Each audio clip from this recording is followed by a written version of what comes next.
Assalamualaikum warahmatullahi wabarakatuh.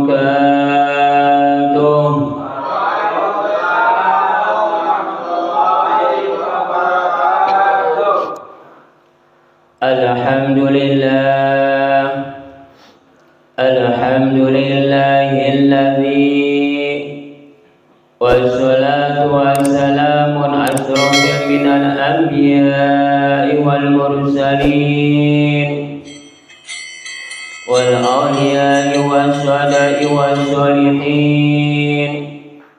Inna Allaha wa malaikatahu yusalluna 'alan nabi ya ayyuhalladzina amanu sallu 'alaihi wa sallimu taslima. Allahumma sholli 'ala sayyidina Muhammad wa ala ali sayyidina Muhammad. Amma ba'du. Para bapak, para ibu, dan para saudara-saudara yang saya hormati, para tokoh-tokoh masyarakat yang saya hormati, para alim ulama yang saya hormati, puji syukur alhamdulillah Allah telah melimpahkan rahmatnya dan hidayahnya kepada kita semua, dikasih kesehatan dan umur panjang sehingga kita bisa berkumpul, bertatap muka atau bermuajahah pada malam hari ini. Marilah kita bersama-sama bersolawat serta salam kepada junjungan Nabi kita Muhammad sallallahu alaihi wasallam. Marilah kita bersama-sama tingkatkan keimanan kita, ketakwaan kita kepada Allah Subhanahu wa ta'ala. Marilah kita bersama-sama mengucapkan puji syukur alhamdulillah dengan ayat demi ayat di dalam surat Al-Adiyat ini. Pada malam hari ini ayat yang terakhir, ayat yang ke-11. Di minggu yang lalu udah dipanjang lebarkan di dalam ayat yang ke-10 di dalam surat Al-Adiyat.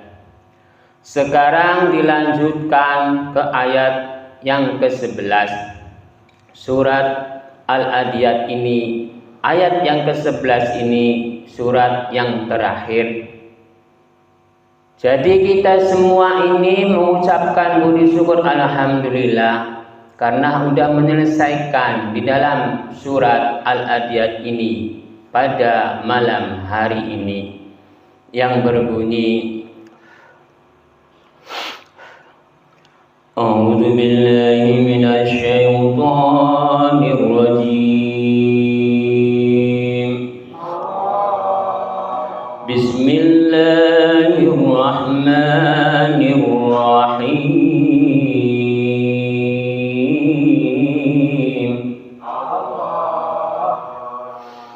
Inna rabbahum bihim yawma idin lakhabir. Yang artinya Bismillahirrahmanirrahim, dengan nama Allah yang maha pemurah lagi maha penyayang. Inna rabbahum bihim yawma idin lakhabir, yang artinya sesungguhnya Tuhan mereka pada hari itu maha mengetahui keadaan mereka. Jadi sesungguhnya Tuhan mereka adalah mereka itu umat manusia. Seluruh umat manusia itu memiliki Tuhan, memiliki Allah. Karena Tuhan dan Allah itu sama. Karena Sang Pencipta itu hanya satu di alam dunia ini. Tuhannya orang Islam satu, Tuhannya orang Kristen satu, orang Buddha satu, orang Hindu satu, orang keyakinan satu. Semuanya Tuhan itu satu. Sang Pencipta itu satu. Jadi yang diberi nama-nama oleh umat manusia adalah Tuhan atau Allah atau yang Maha Esa atau Maha Agung, Maha Mulia. Itu semuanya yang memberi itu adalah umat manusia. Mereka yang meyakini bahwa di dalam dunia ini ada Sang Pencipta. Di dalam dunia ini ada Tuhan, di dalam dunia ini ada Allah. Jadi Allah, Tuhan atau Sang Pencipta atau yang Maha Agung atau yang Maha Esa atau yang lain-lainnya itu sebenarnya sama. Karena Sang Pencipta itu satu, Allah itu satu, tidak ada yang lain. Jadi Sang Pencipta seluruh alam semesta ini adalah satu. Karena Tuhan itu Allah, Tuhan itu Sang Pencipta, Allah itu Sang Pencipta. Jadi jangan salah paham tentang pemanggilan Sang Pencipta itu. Karena Sang Pencipta itu sebenarnya satu. Oleh keyakinan apapun Sang Pencipta itu satu. Keyakinan agama Islam, agama Hindu, agama Buddha, agama Kristen, dan agama keyakinan yang lain. Semuanya Sang Pencipta itu satu, tidak ada yang lain. Jadi tentang agama, tentang Sang Pencipta itu adanya di keyakinan umat manusia. Karena tentang agama ini di dalam surat Al-Adiyat ini menerangkan bahwa Sang Pencipta itu satu, bahwa alam semesta itu satu.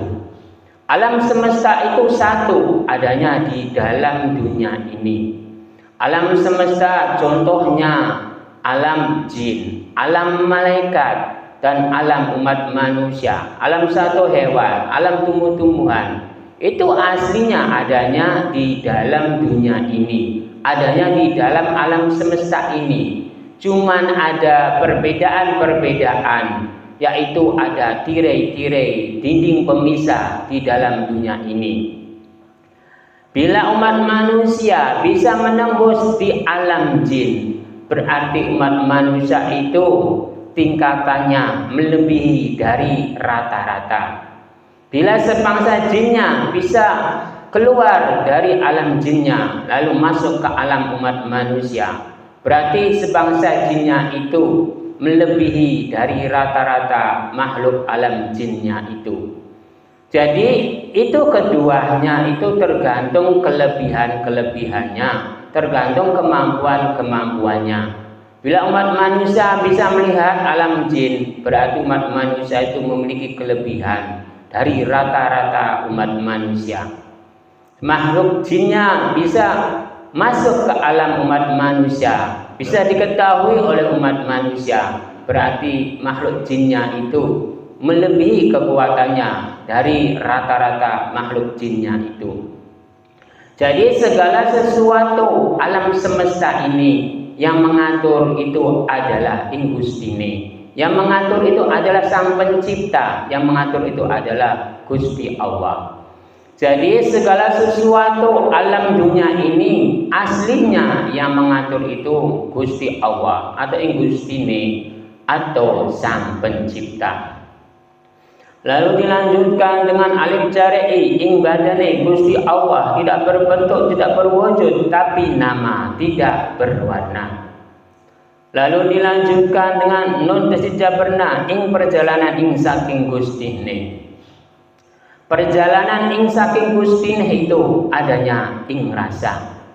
Perjalanan ing Gustine itu adalah tidak berbentuk, tidak berwujud, tidak berwarna, hanya nama.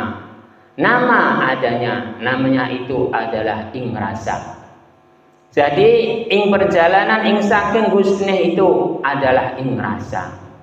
Rasa penglihatan kita ini oleh Sang Pencipta, oleh Gusti, oleh Gusti Allah. Rasa penciuman, rasa kesehatan, rasa umur panjang, dan rasa-rasa yang lain. Itu ing perjalanan ing saking Gusti ini. Itu adanya ing rasa. Ing rasa seluruh umat manusia itu yang menggerakkan, yang memelihara, itu adalah ing saking Gusti ini. Karena di dalam nun tesija pernah ing perjalanan ing saking Gusti ini itu adalah ing rasa. Semuanya adanya ing rasa. Karena umat manusia itu dikasih rezeki oleh Sang Pencipta itu adanya ing rasa. Karena kekuasaan Gustine itu adanya ing rasa, tidak ada yang lain. Lalu dilanjutkan dengan reja baro rezeki menusane. Bete sejak berba ing perjalanan badan menusane. Lalu dilanjutkan dengan hapasehu, maknanya nyata.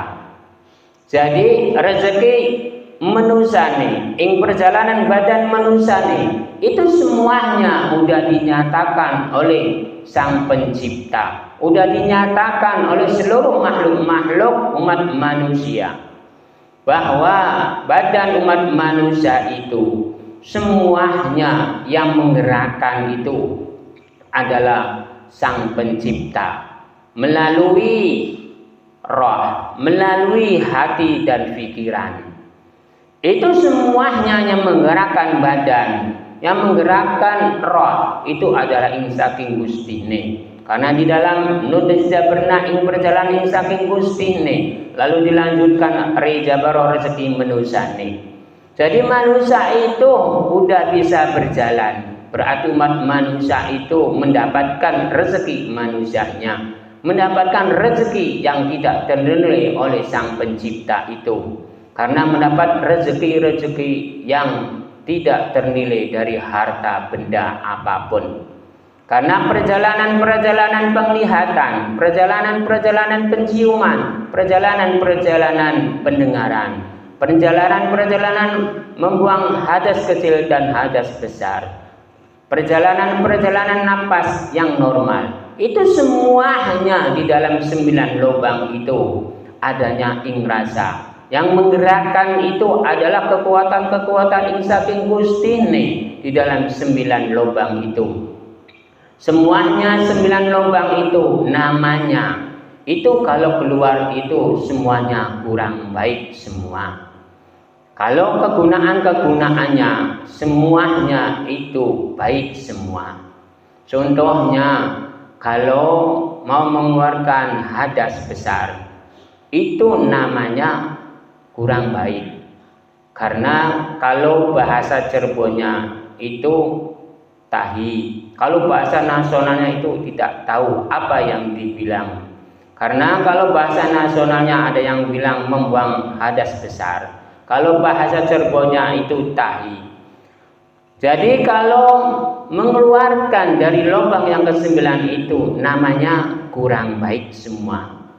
Tapi rasanya itu nikmat. Nah, rasa nikmat itu dari Sang Pencipta atau Gusti atau Gusti Allah. Bila umat manusia tidak bisa mengeluarkan hadas besar itu, rasanya bagaimana? Rasanya sengsara. Tapi kalau udah keluar itu nikmat. Kalau mau mengeluarkan namanya itu kurang baik, namanya tahi. Tapi kalau udah keluar nikmat rasanya. Jadi umat manusia bila ingin mulia, bila ingin selamat dunia dan akhirat, jagalah lubang-lubang yang ke-9 itu. Karena lubang-lubang yang ke-9 itu baiknya nama manusia adanya di 9 lubang, jeleknya nama manusia adanya di 9 lubang. Jadi jagalah 9 lubang itu. Jadi umat manusia bila menginginkan selamat dunia dan akhirat, jagalah yang ke-9 lubang itu dengan sungguh-sungguh. Karena yang bisa menjaga lubang-lubang itu bukan orang lain. Yang bisa menjaganya itu indirinya. Karena mulia untuk indirinya, tidak mulia itu untuk indirinya. Jadi semuanya itu tergantung umat manusianya apakah bisa menjaga lubang ataukah tidak. Karena lubang mulut bila berbicaranya seenaknya, berarti umat manusia itu entar mendapatkan kesengsaraan. Bila umat manusia berbicaranya baik, entar mendapatkan kenikmatan. Bila penciumannya digunakan kebaikan, entar mendapatkan kebaikan. Bila penciumannya digunakan kejelekan, entar mendapatkan kesengsaraan. Penglihatan itu digunakan kebaikan, entar mendapatkan kebaikan. Kalau penglihatan itu digunakannya tidak baik, entar mendapatkan tidak kebaikan. Bila pendengaran untuk kebaikan, entar mendapatkan kebaikan. Bila pendengarannya itu untuk keburukan, entar mendapatkan keburukan. Bila kemaluan kita ini digunakannya yang baik, entar mendapatkan kebaikan. Bila digunakannya yang buruk, entar mendapatkan keburukan. Jadi segala sesuatu, kunci-kunci umat manusia itu tergantung lubangnya, tergantung bisa menjaganya atau tidak. Umat manusia itu pasti memiliki lubang semua. Bila umat manusia itu menjaga lubang, entar mulialah umat manusia itu. Karena di dalam huruf B tasjid berba ing perjalanan badan manusia nih. Perjalanan manusianya itu semuanya tergantung indirinya, tergantung lubangnya. Bila umat manusia perjalanannya tentang lubang bisa menjaganya, lalu habasehu maknanya nyata. Entar Gusti Allah telah menyatakan bila umat manusia di dalam perjalanan tentang lubang lalu bisa menjaganya, entar dinyatakanlah umat manusia itu baik, bagus, benar, mulia. Bila tidak bisa menjaganya tentang lubang-lubang itu, entar umat manusia itu dinyatakan oleh Sang Pencipta itu tidak baik, tidak bagus, tidak benar, tidak mulia. Itu saya entar kasih contoh. Ada seorang alim ulama yang besar, tapi dia tidak bisa menjaga lubangnya. Lalu seenaknya memakan anak didik atau mengikuti nafsu-nafsunya, lalu mencari hawa nafsu itu dilampiaskannya terhadap lawan jenisnya. Lalu digunakanlah nafsu-nafsu itu lalu memakan anak didik. Lalu orang-orang lainlah nafsunya dilampiaskannya. Jadi umat manusia itu entar dinyatakan oleh Sang Pencipta itu langsung, karena perjalanan umat manusia itu tidak bisa menahan lubang itu. Entar dengan perjalanannya waktu, entar dibuktikanlah, dinyatakanlah oleh Sang Pencipta itu bahwa kamu di dalam perjalanannya kamu itu tidak benar, karena tidak bisa menahan hawa nafsu, karena tidak bisa menahan lubang-lubang dirimu. Jadi kamu itu tidak benar, berarti kamu itu salah di dalam perjalanannya. Itu di dalam habasehu dinyatakanlah kalau umat manusia itu tidak bisa menahan lubang, tidak bisa menahan hawa nafsu. Karena di dalam lubang-lubang itulah nafsu-nafsu yang tidak bisa dikendalikan bila umat manusianya tidak bisa mengendalikannya. Jadi harus berhati-hatilah di dalam lubang-lubang itu yang ke-9 itu. Karena mulia itu karena lubang, bila tidak mulia itu karena lubang.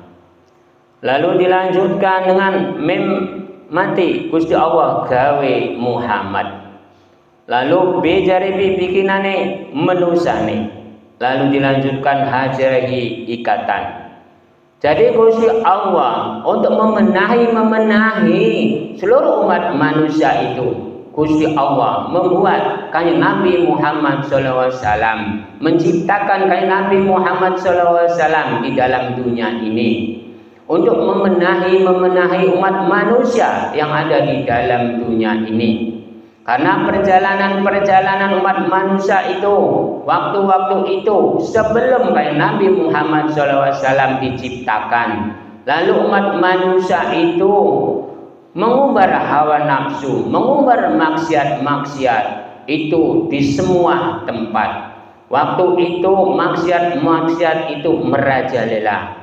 Lalu Sang Pencipta itu membuat Kanjeng Nabi Muhammad SAW. Lalu terbuatlah Kanjeng Nabi Muhammad SAW di dalam mimmati Gusti Allah gawe Kanjeng Nabi Muhammad SAW. Lalu dilanjutkan dengan bijarebi bikinane manusane, karena Kanjeng Nabi Muhammad itu seorang manusia. Mimpi Muhammad mimpi manusia. Kanjeng Nabi Muhammad itu seorang manusia, sama seperti kita semua ini. Karena Kanjeng Nabi Muhammad SAW itu terciptanya dari turunan Nabi Adam alaihissalam. Kita semua juga terciptanya dari turunan Nabi Adam alaihissalam. Jadi kita semua dan Kanjeng Nabi Muhammad SAW itu sama manusianya. Cuman perbedaannya ing derajatnya. Kalau derajat umat manusia itu sama, kalau ing derajatnya itu berbeda-beda. Kayak Nabi Muhammad SAW ing derajatnya adalah seorang nabi dan seorang rasul. Rasul itu adalah utusan Sang Pencipta. Bila umat manusia dan Nabi Muhammad SAW ada orang yang bilang tidak ada perbedaan-perbedaan, lalu disalah-salahkan, berarti umat manusia itu tidak mengerti penafsiran tentang derajat ing derajatnya. Kalau derajat itu umat manusia seluruh dunia itu sama manusianya. Kalau ing derajatnya itu berbeda-beda. Seorang nabi ing derajatnya itu adalah seorang utusan dari Sang Pencipta. Bila orang awam itu hanya menjalankan. Kalau seorang nabi itu diperintahkan oleh Sang Pencipta itu untuk menjalankan siar-siar kebaikan, bukan siar-siar agama, bukan siar-siar kepintaran, bukan siar-siar kesaktian.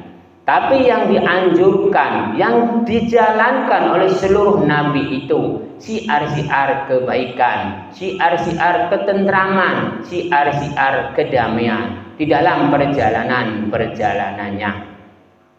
Bila umat manusia itu sakti, tidak ada gunanya bila perjalanannya kurang baik, kurang bagus, kurang benar ing perjalanannya. Bila umat manusia itu pintar, itu tidak ada gunanya bila kepintarannya itu tidak dijalankannya di dalam kebenarannya, dijalankannya tidak ke dalam kebaikannya. Bila umat manusia itu memiliki kepintaran lalu dijalankannya di dalam kebaikan, berarti kepintaran itu ada gunanya. Bila kepintaran itu dijalankan untuk kejahatan, berarti umat manusia itu tidak ada gunanya memiliki kepintaran itu. Umat manusia itu disuruh oleh Sang Pencipta itu, di seluruh umat manusia itu dijalankannya, disuruhnya untuk menjalankannya kebaikan, kebenaran, kemuliaan di dalam perjalanan hidupnya. Karena umat manusia itu disuruh menjalankan kebenaran itu supaya alam dunia ini tentram dan damai. Tapi zaman-zaman sekarang yang dijalankannya adalah kepintaran, lalu dijalankannya saya yang paling benar.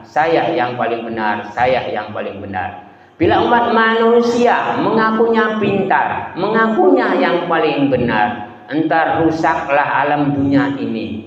Karena umat manusia ini yang satu mengaku benar, yang dua mengaku benar, yang tiga mengaku benar, yang empat mengaku benar. Entar siapa yang salah?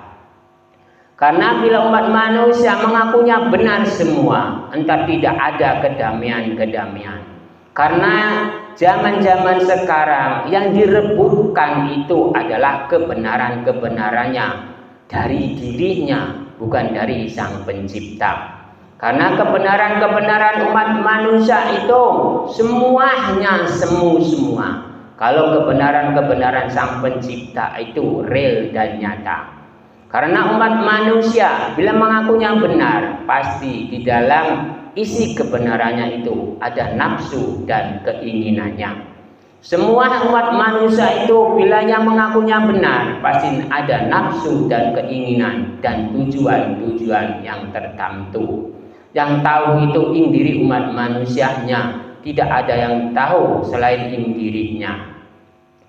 Kalau umat manusia sudah menjalankan di dalam bejarepi bikinani menusani, segala sesuatu umat manusia itu yang dibikin, yang dibuat, itu tergantung umat manusianya. Lalu dilanjutkan dengan jarehi maknanya ikatan. Semuanya perbuatan-perbuatan umat manusia itu pasti ada ikatan-ikatannya di dalam perjalanan-perjalanan umat manusia itu. Karena di dalam umat manusia itu ada 9 lubang. Bila 9 lubang itu bisa dikendalikan oleh umat manusia, berarti umat manusia itu baik, bagus, benar, mulia ing perjalanannya. Lalu ditambah dengan 9 lagi.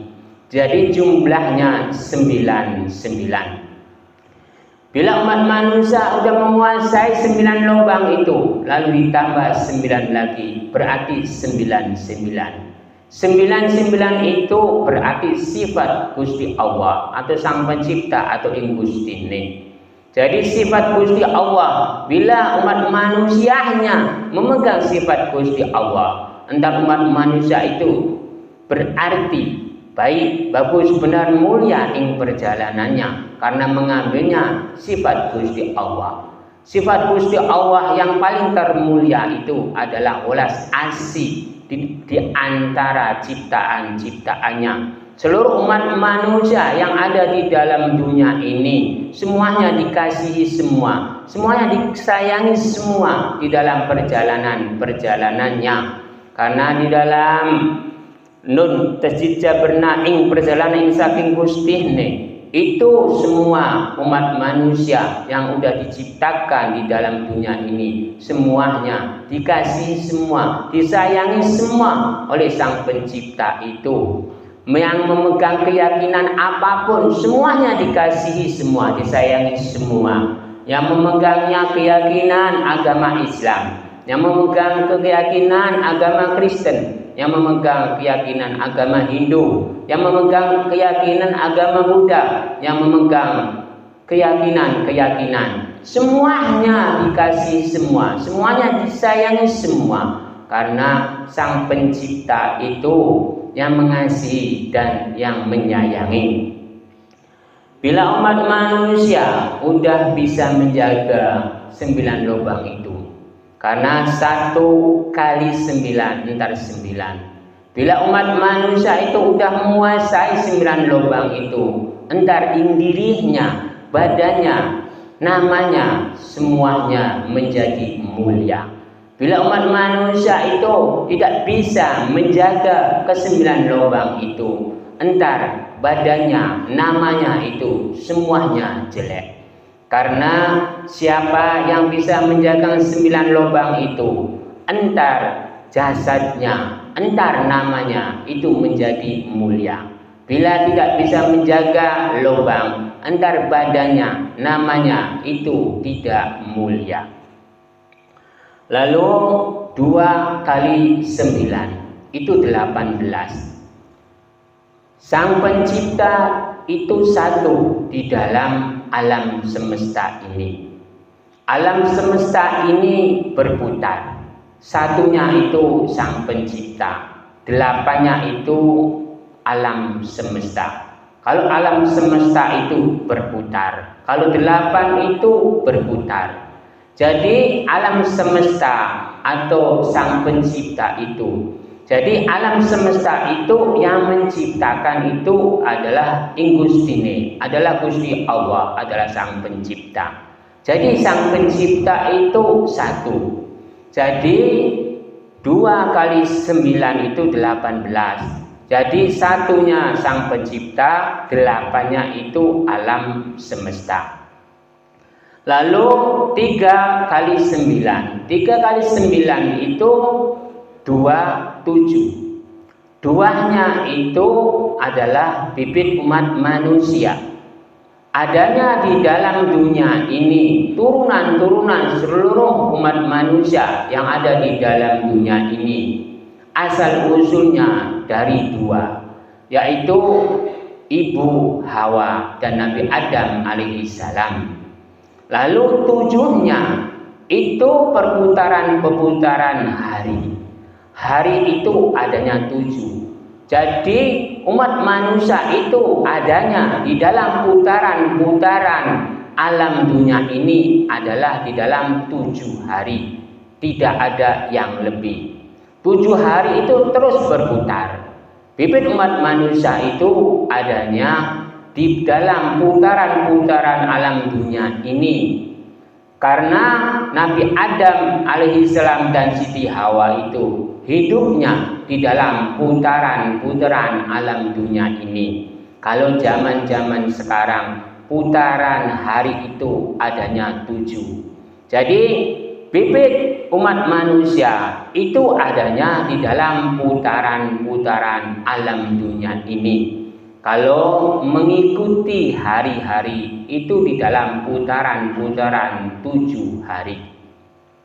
Lalu dilanjutkan dengan 4 kali 9 itu 36. 3-nya itu umat manusia bila menginginkannya selamat dunia dan akhirat.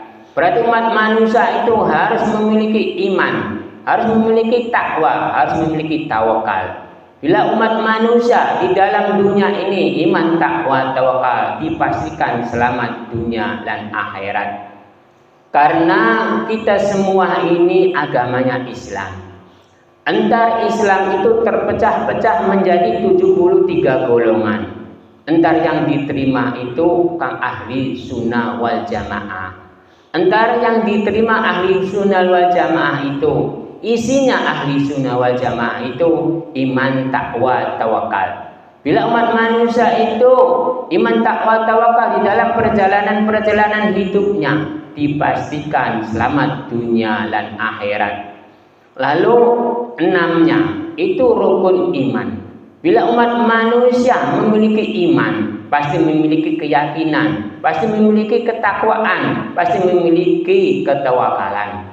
Bila umat manusia itu di dalam iman, takwa, tawakal sudah dijalankannya semua, pasti memiliki imanlah, pasti mempercayai bahwa alam dunia ini ada yang menciptakan. Bila umat manusia itu telah mengetahui tentang iman, takwa, tawakal dan mengetahui tentang imannya bahwa alam dunia ini memiliki sang pencipta. Karena saya hidup oleh sang pencipta. Alam dunia ini yang menggerakkan itu adalah Ingusne, adalah Gusti Allah, adalah sang pencipta.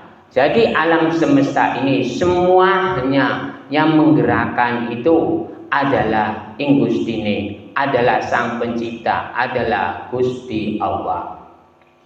Lalu dilanjutkan dengan 9 kali 5 menjadi 45. 4-nya itu sifat manusianya, 4-nya itu sifat Gusti Allah. Karena sifat manusia, bentuk manusia itu yang memelihara, yang mengatur itu adalah sang pencipta. Karena segala sesuatu umat manusia, bentuk manusia atau sifat manusia itu yang mengatur itu adalah sang pencipta atau Ingusne atau Gusti Allah. Jadi yang keempat itu sifatnya Gusti Allah, sifatnya manusia, bentuk manusianya. Lalu yang kelima itu pancer umat manusia. Karena umat manusia itu memiliki pancer, yaitu badan papat kelima pancer. Kelima pancer itu adalah roh, adalah nyawa. Roh itu atau nyawa itu menggerakkan hati dan pikiran dan jasad umat manusia itu dengan izin Allah, dengan sifat Allah. Karena sifat Allah itu welas asih, sifat Allah itu Rahman dan Rahim.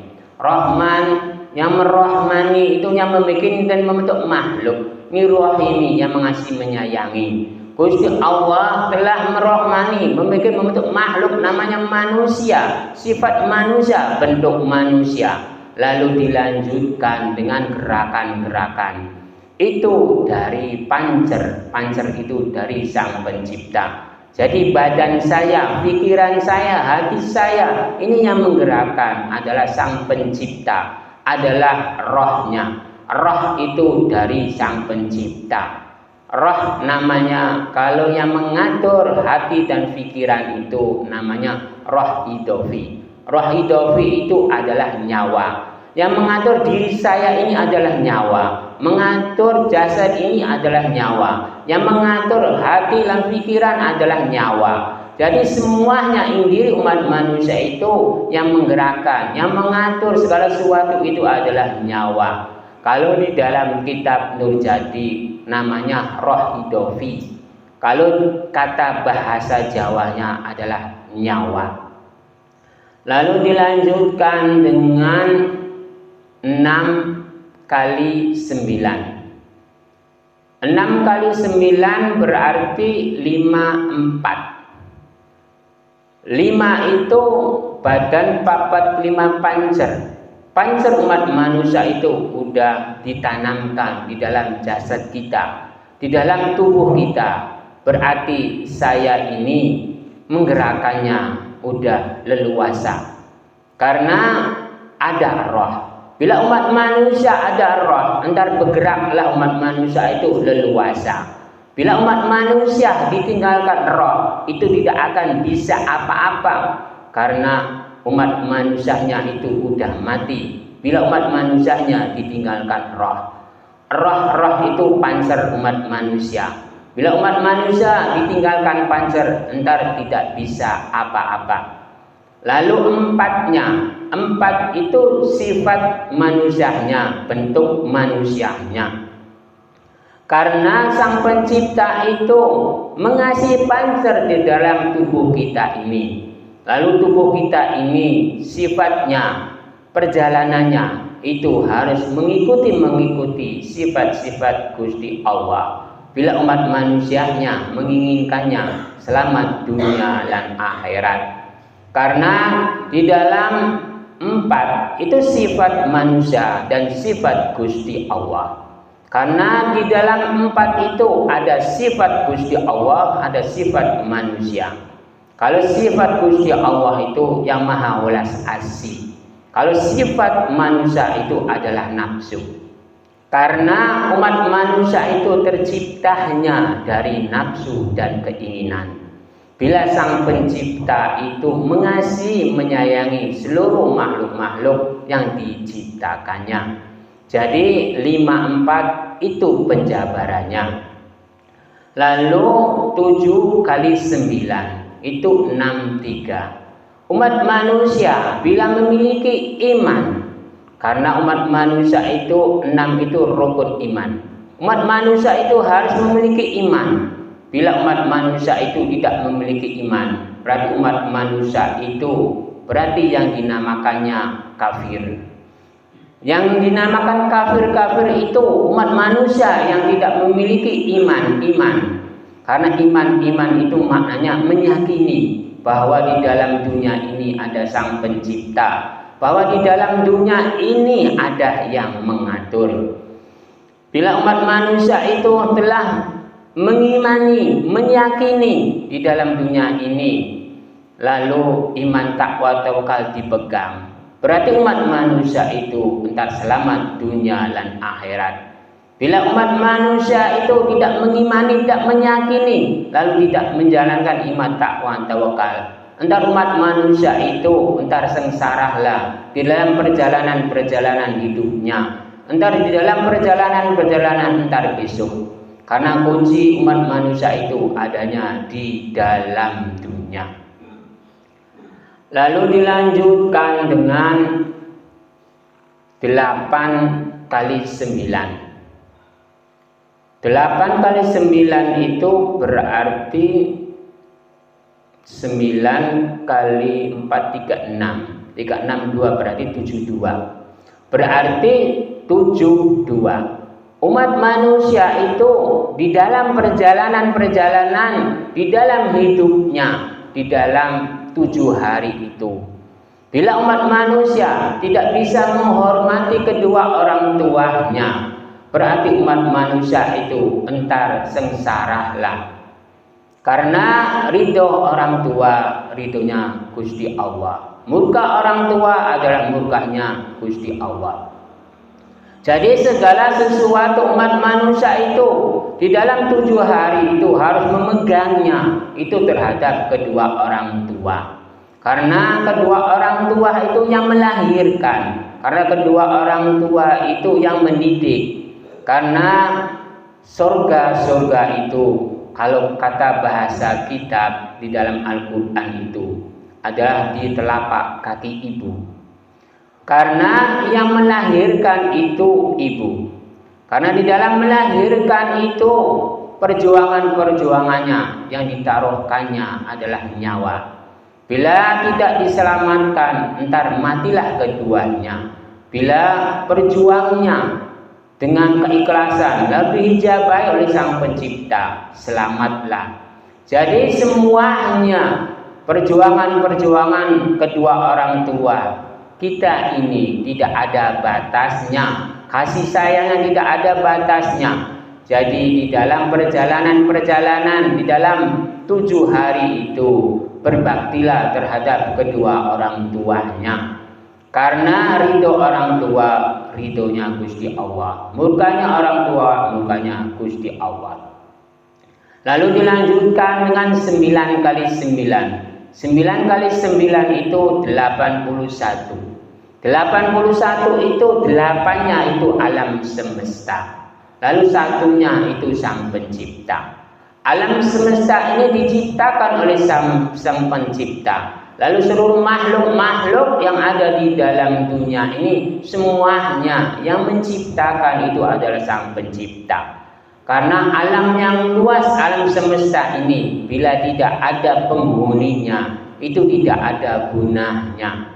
Jadi Sang Pencipta itu mengeluaskan alam semesta ini untuk makhluk-makhluknya yang telah diciptakannya. Khususnya umat manusia, khususnya satu hewan, khususnya tumbuh-tumbuhan, khususnya sebangsa jin, khususnya sebangsa malaikat, dan makhluk-makhluk yang lain. Karena yang diketahuinya adalah manusia, tumbuh-tumbuhan, satu hewan, sebangsa jin, dan sebangsa malaikat.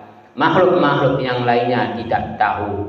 Padahal ciptaan-ciptaan Sang Pencipta itu banyak. Tidak ada yang tahu seberapa banyaknya.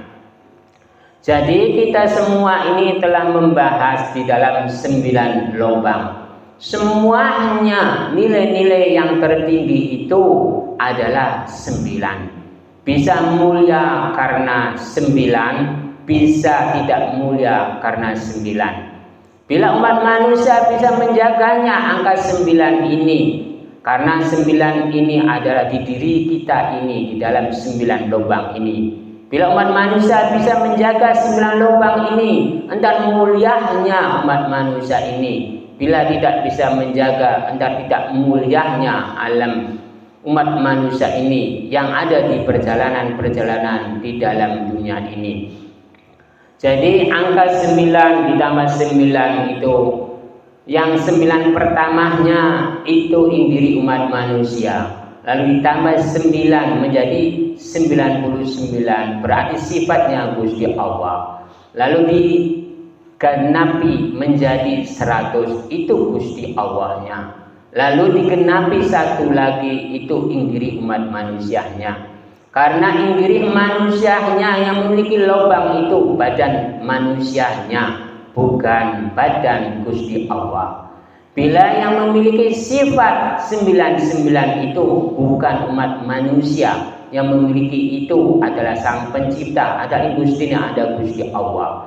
Jadi yang memiliki sifat 99 itu Gusti Allah, lalu digenapi menjadi 100 adalah Gusti Allah. Bila yang memiliki 9 lubang itu bukan Gusti Allah, yang memiliki lubang 9 itu adalah diri umat manusianya. Jadi 99 itu berarti yang menggenapi adalah Sang Pencipta dan diri umat manusianya itu sendiri. Lalu dilanjutkan dengan mim mati Gusti Allah gawe Muhammad. Lalu dilanjutkan ya Jabarya ing perjalanan manusianya. Lalu dilanjutkan dengan waw mati Gusti Allah gawe lingkungan. Jadi Gusti Allah gawe kain Nabi Muhammad SAW itu perjalanannya umat manusia itu di dalam Gusti Allah gawe lingkungan.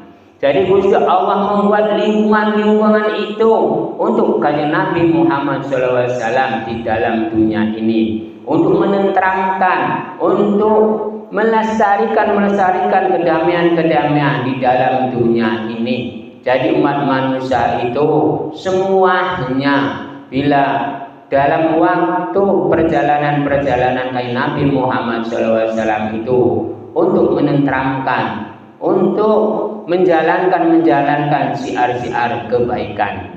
Di dalam mimja bermaman hanya Muhammad, amjajare ing badani Gusti. Jadi kajian Nabi Muhammad SAW itu dapat perintah dari Gusti.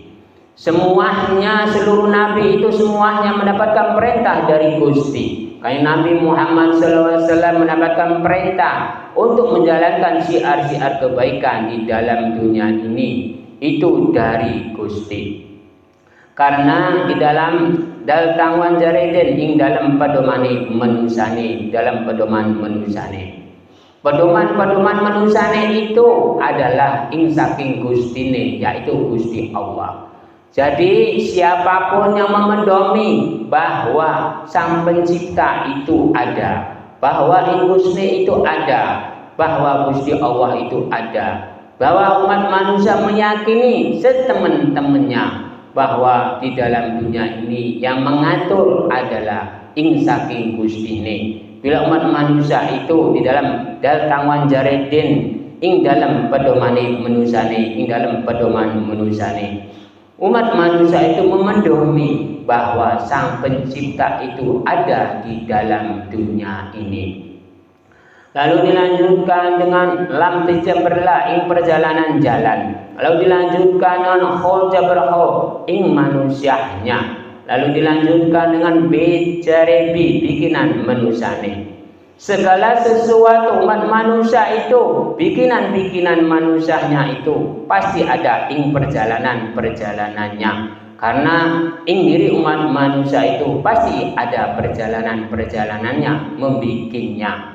Karena di dalam bejarebi bikinan manusia nih, di dalam lam tijaberla ing perjalanan jalan, Gusti Allah membikin umat manusia itu ada perjalanannya, hari demi hari, minggu demi minggu, bulan demi bulan. Entar terbentuklah umat manusia itu. Kalau udah terbentuk lalu lahir, entar di dalam khoja berkho ing manusianya, lalu berbentuklah umat manusia itu di dalam perjalanan Gusti Allah membentuk makhluk namanya ing manusianya di dalam khoja berkho. Itu di dalam kitab Pancarurip Sejati Urip.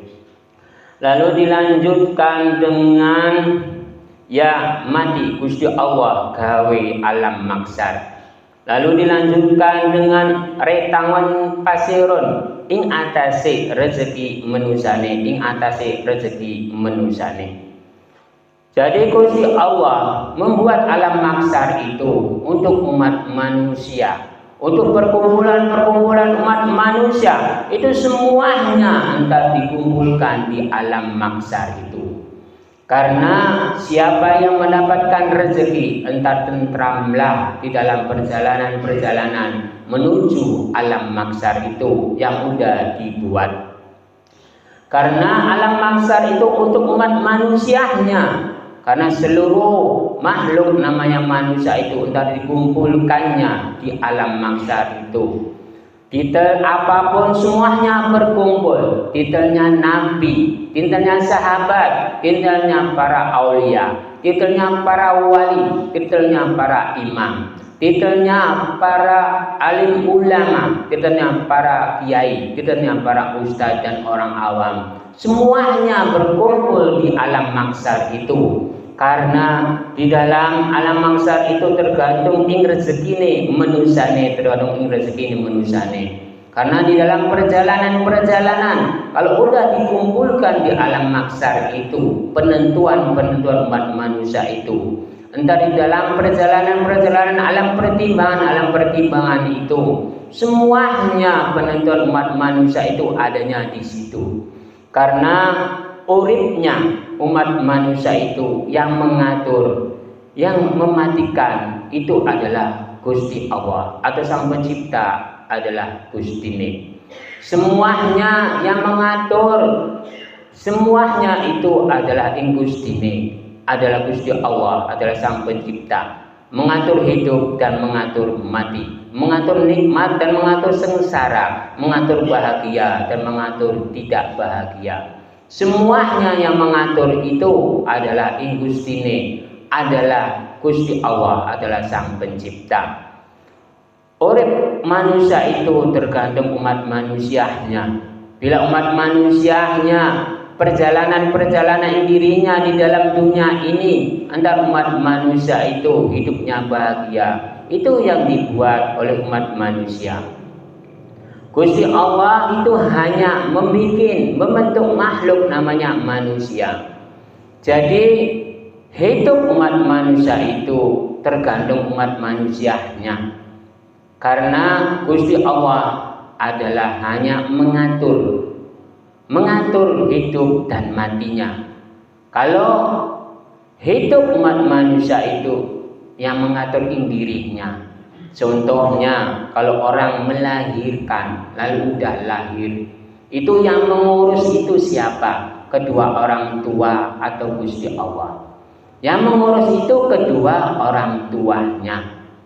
Jadi hidup umat manusia itu tergantung umat manusianya. Itu contoh yang mudah saja. Lalu penentuan hidup dan matinya, yang mengatur hidup dan matinya itu adalah Gusti Allah atau Sang Pencipta atau Gustine. Jadi di dalam kitab Nurjati menerangkan tentang itu. Karena yang mengatur hidup Gusti Allah, yang mengatur mati itu Gusti Allah. Bila manusia hidup, yang mengatur umat manusianya. Karena bila umat manusia ingin hidup, itu harus bergerak umat manusianya. Contohnya kalau barang umat manusia itu yang baru lahir, anaknya itu yang mengasih makan, yang menyusui, itu apakah Gusti Allah, apakah umat manusia? Gusti Allah tidak bisa menyusui, Gusti Allah tidak bisa mengasih makan. Kalau umat manusianya tidak bisa bergerak sendiri, tidak bisa bergerak atau memberi makan terhadap anaknya, itu entar matilah anak itu. Bila umat manusianya bisa bergerak, bisa memberi makan, entar hiduplah anak itu.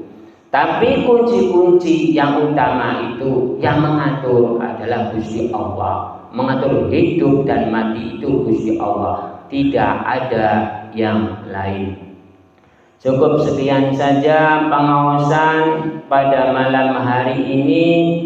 Mudah-mudahan ada barokahnya, ada faedahnya. Bila ada yang bertanya, saya kasih waktu. Silakan yang mau bertanya.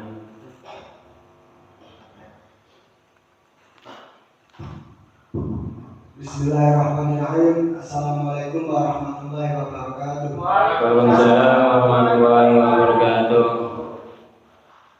Ustaz, mohon penjelasannya tentang makna atau perbedaan atau kesamaan dari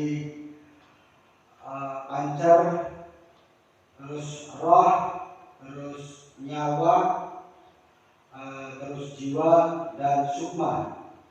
Jadi makna-makna itu dari perbedaan dan kesamaan mohon dijelaskan. Sekian teman-teman Pak Ustaz pertanyaan. Ntar saya jelaskan. Berarti jamaah mempertanyakan tentang roh. Kalau umat manusia itu diciptakan di dalam alam rahim itu, yang pertama kalinya adalah cairan getih daging, sifat daging, lalu dibentuk sifat bentuk manusia, lalu dikasih pancer itu roh. Kalau kata bahasa Jawa, orang Jawa itu nyawa. Bila umat manusia itu di dalam rahim, di dalam kandungan dan lingkaran alam rahim itu sudah terbentuk bentuk umat manusianya itu di dalam 5 bulan, lalu bisa bergeraklah umat manusia itu di dalam rahim itu. Bila tentang roh dan nyawa itu ada perbedaan. Kalau nyawa itu bibitnya roh, kalau roh itu yang menjaga. Karena saya yang mengetahuinya itu hanya bibitnya roh. Bibitnya roh itu namanya roh idofi. Kalau yang menjaga 9 lubang itu saya tidak mengetahuinya. Itu hanya Allah yang tahu. Umat manusia itu tidak ada yang tahu. Karena di dalam mata ada roh, di dalam telinga ada roh, di dalam hidung ada roh, lalu di dalam hadas kecil mengeluarkan hadas kecil dan hadas besar itu ada rohnya. Di setiap lubang itu ada rohnya. Lalu yang ke-9 itu semuanya hanya Allah yang tahu rohnya. Kalau yang ke-10 itu yang adanya di dalam jantung. Itu yang mengatur umat manusia itu adalah di dalam jantung. Kalau roh idofinya itu keluar, entah umat manusianya itu mati. Karena roh idofi itu yang mengatur seluruh roh. Bila umat manusia rohnya keluar salah satu di dalam lubang-lubang itu, entar hidupnya sengsaralah umat manusia. Contohnya, bila umat manusia itu ditinggalkan roh di dalam mata, entar matanya itu tidak bisa melihat, entar sengsaralah umat manusia itu. Bila umat manusia itu ditinggalkan di dalam telinga rohnya, entar telinganya itu tidak bisa mendengar, entar sengsaralah. Bila umat manusia itu ditinggalkan dari hidung, lubang hidung, entar rohnya itu keluar, entar sengsaralah umat manusia itu untuk bernapas. Karena di dalam lubang irung itu telah ditinggalkan oleh roh, entar sengsaralah. Bila umat manusia itu ditinggalkan oleh roh yang menjaga mulut, entar sengsaralah umat manusia itu karena tidak bisa berbicara. Bila umat manusia itu ditinggalkan di dalam kemaluan lelaki, entar umat manusia itu sengsaralah karena tidak bisa kencing. Lalu umat manusia itu ditinggalkan di dalam lubang yang untuk mengeluarkan hadas besar, lalu ditinggalkan rohnya, entar tidak bisa mengeluarkan hadas besar. Bila seluruh roh itu meninggalkan di dalam tubuh kita ini yang ke-9, berarti umat manusianya itu sengsaralah, tapi tidak meninggal, tapi sengsara kehidupannya. Tapi kalau ditinggalkan oleh roh yang ke-10 yang menjaga jantung, namanya roh idofi, itu umat manusianya entar meninggal. Jadi kunci-kunci yang pertama itu semuanya adanya di dalam roh idofi. Jadi perjalanan-perjalanan roh atau nyawa itu tergantung memanggilnya. Kalau di dalam kitab saya, kalau roh yang ke-9 itu hanya Allah yang tahu. Kalau di dalam kitab, di dalam roh yang ke-10 itu bibitnya roh, namanya roh idofi. Itu ada di dalam kitab Nurjati atau di dalam kitab Al-Quran. Bila umat manusia ini tahu tentang roh, carilah di dalam Al-Quran. Karena saya lupa tentang suratnya, tentang ayatnya. Karena tentang roh itu ada di dalam Al-Quran. Kalau di dalam kitab Nurjati saya terangkan bahwa bibitnya roh itu namanya roh idofi. Kalau bahasa orang-orang, roh dan nyawa. Kalau bahasa kitab itu roh. Kalau bahasa orang biasa itu nyawa. Jadi tergantung memanggilnya tentang roh itu, tergantung umat manusianya. Bila mengikuti kitab berarti roh. Rohnya namanya roh idofi. Bila mengikuti umat manusia, memanggilnya orang awam itu nyawa. Jadi penerangan jamaah yang mau bertanya tadi, berarti saya terangkan hanya segitu kemampuan saya tentang roh dan nyawa, tentang asal usul roh yang diletakkan di dalam tubuh umat manusianya itu.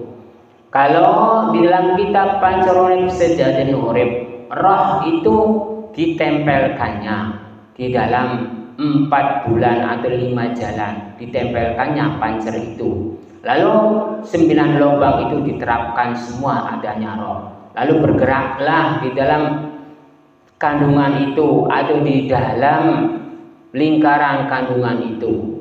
Jadi roh dan lubang itu terciptanya di dalam 5 bulan jalan. Hanya itu saja yang saya jawab. Siapa lagi?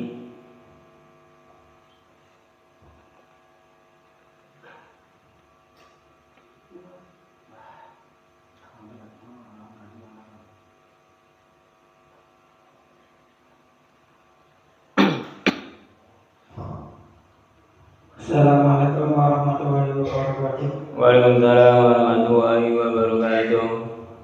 Di sini dijelaskan manusia memiliki 9 lubang. Pertanyaan saya, Pak Ustadz, kenapa menjaga lubang itu selalu harus berperang dengan indiriat? Terima kasih, sekian saja. Assalamualaikum warahmatullahi wabarakatuh. Sebenarnya pertanyaan jamaah ini kurang jelas, tapi saya jelaskan. 9 lubang itu semuanya ada indirinya. Jadi 9 lubang itu perjalanannya umat manusianya itu harus bisa menjaga di dalam 9 lubang itu. Karena kunci-kunci umat manusia itu adanya di 9 lubang. Bila ingin nikmat, itu 9 lubang itu harus dijaga. Contohnya, pertama kalinya adalah ucapan. Lubang mulut ini harus dijaga bila ingin selamat dunia dan akhirat, bila ingin dipanggilnya baik. Lalu lubang irung itu harus digunakannya kebaikan-kebaikan, jangan kejelekan-kejelekan. Entah umat manusianya itu dipanggil jelek kalau digunakan kejelekan. Kalau penglihatan mata itu harus dijaga untuk kebaikan-kebaikan. Entah umat manusia itu dipanggil baik, bila digunakannya kejelekan entar dipanggil jelek. Bila umat manusianya itu pendengaran lalu digunakannya kejelekan, entar dipanggil kejelekan pula. Kalau digunakan pendengaran yang baik, seperti pada malam hari ini dalam pengawasan, itu berguna untuk dirinya, berguna untuk keluarga, berguna untuk saudara, berguna untuk semua orang. bila pendengaran-pendengarannya digunakannya seperti pengajian atau pengawasan pada malam hari ini. Bila umat manusia kemaluan-kemaluan itu digunakannya untuk yang mulia, seperti mengeluarkan hadas kecil, itu mulia. Tapi kalau menggunakannya untuk mudorot, maksiat, entar umat manusia itu jelek. Bila umat manusianya itu di dalam membuang air besar, digunakannya membuang air besar. Tapi kalau digunakannya yang jelek, itu entar umat manusianya itu jelek. Jadi kunci utamanya 9 lubang itu semuanya ada indirinya, kuncinya ada indirinya. Karena di dalam 9 lubang itu semuanya adalah indirinya yang bisa menjaga, orang lain tidak akan bisa menjaganya. Hanya itu saja yang saya jawab. Siapa lagi? Assalamualaikum warahmatullahi wabarakatuh. Waalaikumsalam warahmatullahi wabarakatuh. Saya ingin bertanya Pak Ustadz, apa hakikatnya iman, takwa dan tawakal? Hakikatnya. Terima kasih. Sekian saja dari saya. Assalamualaikum warahmatullahi wabarakatuh. Waalaikumsalam warahmatullahi wabarakatuh. Umat manusia itu hakikatnya iman, takwa, tawakal. Jadi iman itu meyakini. Bila umat manusia telah meyakini, yakin bahwa ada Sang Pencipta di dalam dunia ini, lalu mengimani itu mengikuti apa yang diperintahkan oleh Gusti itu. Takwa itu adalah perintah. Jadi apa yang diperintahkan oleh Gusti itu berarti harus dijalankannya. Lalu tawakal itu umat manusianya itu harus perjalanannya di dalam iman, takwa, tawakal. Tawakal itu ketekunan di dalam perjalanan umat manusia itu. Bila menginginkan sesuatu, bila menginginkan apa yang diinginkan, itu tawakal, harus menjalankan ketawakalan. Tawakalan itu kalau di dalam kitab Pancor Urip Sejati Urip, segala sesuatu itu harus bertahap. Contohnya, Sang Pencipta itu menciptakan makhluk namanya manusia. Itu berbentuknya dari cairan, getih, daging, lalu dibentuk sifat bentuk manusia, lalu dikasih roh. Itu di dalam ketawakalan, di dalam ketekunan. Sang Pencipta menciptakan makhluk itu di dalam ketawakalan, kesabaran. Bila umat manusia di dalam bentuk-bentuk perjalanan, di dalam bentuk umat manusianya di dalam perjalanannya tidak sabar, berarti umat manusianya itu salah. Sang Pencipta saja menciptakan makhluk itu di dalam kesabaran, butuh waktu dan butuh proses. Lalu di dalam keinginan umat manusia, karena hakikat umat manusia itu di dalam dunia ini semuanya memiliki tujuan semua. Contohnya para jamaah ini mendengarkan tausiah atau pengawasan pada malam hari ini, menginginkannya ilmu dan keilmuan. Memiliki ilmu dan keilmuan ini harus meyakini bahwa saya ini bisa. Lalu udah mengimani itu mengikuti. Jadi takwa itu menjalankan perintah. Di dalam pelajaran atau pengawasan pada malam hari ini, yang jelek jangan dijalankan, yang baik jalankan. Itu dari perintah dari Gusti Allah. Lalu di dalam kitab saya, kitab Nurjati sama. Karena kitab Nurjati itu dari Sang Pencipta juga. Karena kitab Nurjati itu memerintahkan untuk semua umat manusia itu untuk menjalankannya yang baik, yang bagus dan yang benar dan yang mulia. Yang jelek itu jangan dijalankan.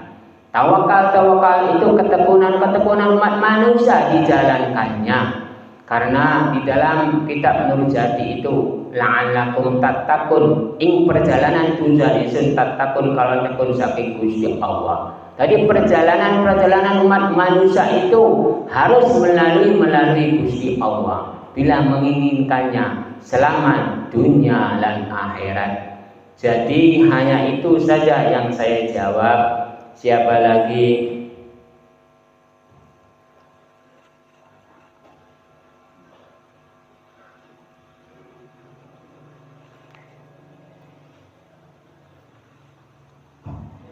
Assalamualaikum warahmatullahi wabarakatuh. Waalaikumsalam warahmatullahi wabarakatuh. Ustaz, saya mau izin bertanya, Ustaz. Jika ikatan janji telah dilanggar di dalam perjalanannya manusia itu, maka apa yang terjadi? Hanya segitu saja, Ustaz. Waalaikumsalam. Berarti jamaah ini bertanya, bila saya berjanji lalu mengingkari atau tidak menepati, itu saya mau bertanya, janjinya itu dengan siapa? Apakah dengan manusia? Apakah dengan Sang Pencipta? Kalau janjinya terhadap Sang Pencipta, itu urusannya dengan Sang Pencipta.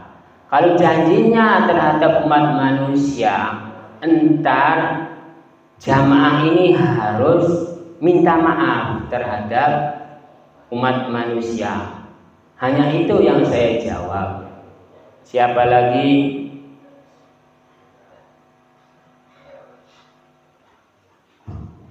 Sudah cukup Pak Ustaz. Terima kasih atas penjelasannya. Assalamualaikum warahmatullahi wabarakatuh. Waalaikumsalam warahmatullahi wabarakatuh. Bila tidak ada yang mau bertanya lagi, saya tutup dengan doa. Bismillahirrahmanirrahim. Allahumma shalli wa sallim ala sayyidina wa habibina wa syafiina wa karimina wa nuhina wa Muhammad wa sallim wa rujum wa tabaraka wa ta'ala wa suratil asma'in. Bismillahirrahmanirrahim.